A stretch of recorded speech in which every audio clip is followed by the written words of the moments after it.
Shifting to why Parker was scheduled to come on the show, and that is, of course, Texas A&M is a team right now that has a significant win on the road. You think back to that Notre Dame game, and now they're going to welcome in an Auburn Tigers team that, speaking of Oklahoma, they feel very wronged by what took place in Norman this past week. Parker, when you look at this matchup, you saw Auburn against Baylor. What do you think about these two programs as they stand right now? Well, I think last time we spoke, we were talking about Texas A&M needing this win against Notre Dame, and they went out and got it, which is something that we haven't seen in the past from Texas A&M teams, whether it be Jimbo Fisher, Kevin Sumlin. Now Mike Elko gets that signature win on the road. It was their first ranked win since 2014 on the road, and then first ranked non-conference win in it had to have been 60 years. Really, it had been a while since it happened. So I think confidence is what a lot of people in Aggieland are feeling right now. But obviously, they feel wronged by what happened last year at Auburn in that 4 overtime game. So I think kind of getting their get back is what is the main theme in Aggieland right now. Yeah, you hit on my point there, Parker, because when I think of like weird SEC matchups, I always think of Florida LSU, because no matter where those two teams are, pregame is going to be weird, the game is going to be weird, the finish is going to be weird. Auburn Texas A&M is right up there as well, because it feels like no matter what year it is, whenever these two teams step on the field, just odd things happen. What is the situation like over there in College Station as Auburn comes into town? Obviously, this is not like some historic rivalry that goes back forever, but they have played a lot of memorable football games between these two squads. Yeah, I think there's some recency bias there, right? Yeah. I wouldn't call it a rivalry, but you also can see why this game is important to a lot of people on both sides. And I think that's something you saw last year. No matter where the teams stack in the rankings, I mean, A&M had a clear path to the SEC championship if they really just got through Auburn and South Carolina, and you saw that didn't happen. So I think they're not taking it lightly. Coach Elko told us just as much this week that he doesn't know how this game's going to go until they go out there and play it. I think he can say anything that he wants, but when push comes to shove, this game could go either way, and I think that's how everybody's treating it here. No matter how good of a win they had against Notre Dame, just kind of got to go play it on Saturday. Well, let's take a listen to what Coach Elko wanted to say this week as they gear up for this game against the Tigers. Yeah, I think just continuing to the best of our ability to point things out in hopes that, at some point you click with a little bit higher level of consistency of performance.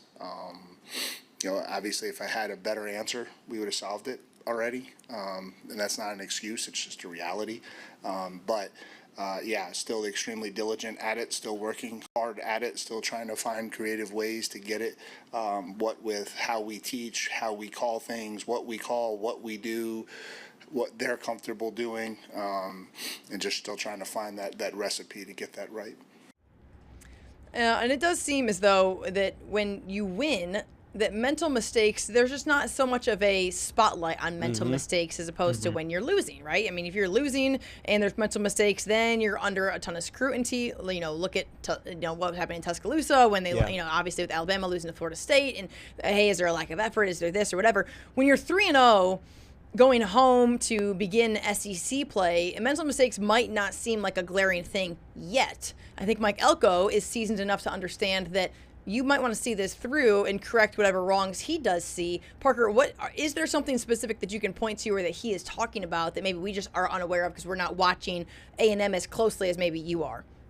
Yeah, mental mistakes, I think, just come down to limiting explosive plays. And we saw that with Jackson Arnold and Auburn against Baylor, I think. And that's something that he's really harped on and thought that they had it fixed in the early few weeks, but then UTSA and Utah State pop off some big runs, and that's just something that they can't do. So I think a lot of it is mental. It's a lot of those younger players that maybe haven't experienced those mistakes and haven't learned from that yet, but they're hoping to. And I think we'll see if that happens, but I think that's probably the biggest challenge for Texas A&M is limiting the Auburn rushing attack, because obviously, as you all know, that when that gets going, it's kind of tough to stop. Yeah. I always have a theory to bet against young quarterbacks going into hostile environments. I had that same thing with Bryce Underwood as Michigan went to Oklahoma, and I had the same thought process as Marcel Reed went to Notre Dame, but he proved everybody wrong in that matchup, myself included. What do you make of his production over the first 3 weeks of football? 2 games at home, 1 game road, and then now playing in a monster game against an SEC opponent. Yeah, we talked about John Mateer as a Heisman candidate. Why not throw Marcel Reed in there, right?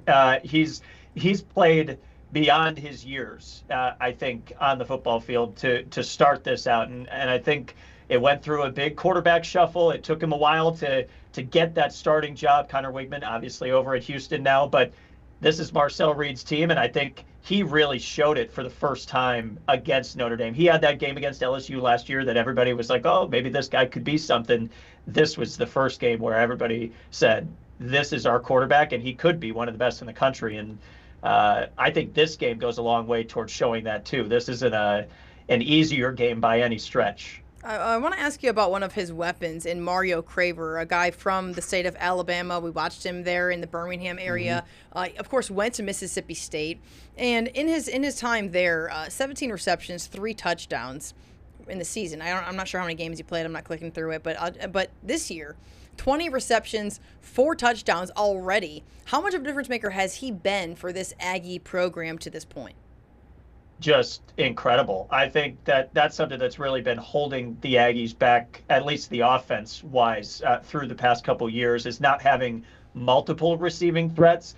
Now they do, right? Casey Concepcion has been incredible, but then Mario Craver, it's like a 1-2 punch. I don't know how you defend against it. So Auburn kind of has that too, right? With Cam Coleman and Eric Singleton Jr. So it's such an interesting matchup for both offenses because I really do think both offenses are some of the best in the SEC, but how do you go about defending that? And I think that's where both teams have some questions and concerns. So we could see a lot of offense, but Mario Craver's definitely going to be a part of that and just a breakout campaign. He was leading the nation in receiving yards at some point. Yeah, it's like 400 some. I mean, he's put up some impressive numbers, no doubt. Yeah, this defense gave up 40-something in their last game out. How much of these past 2 weeks have been about, hey, it's gut check time with this defense and being able to stop an Auburn offense that is very frustrated after last week and they want to come in to College Station and score a bunch of points?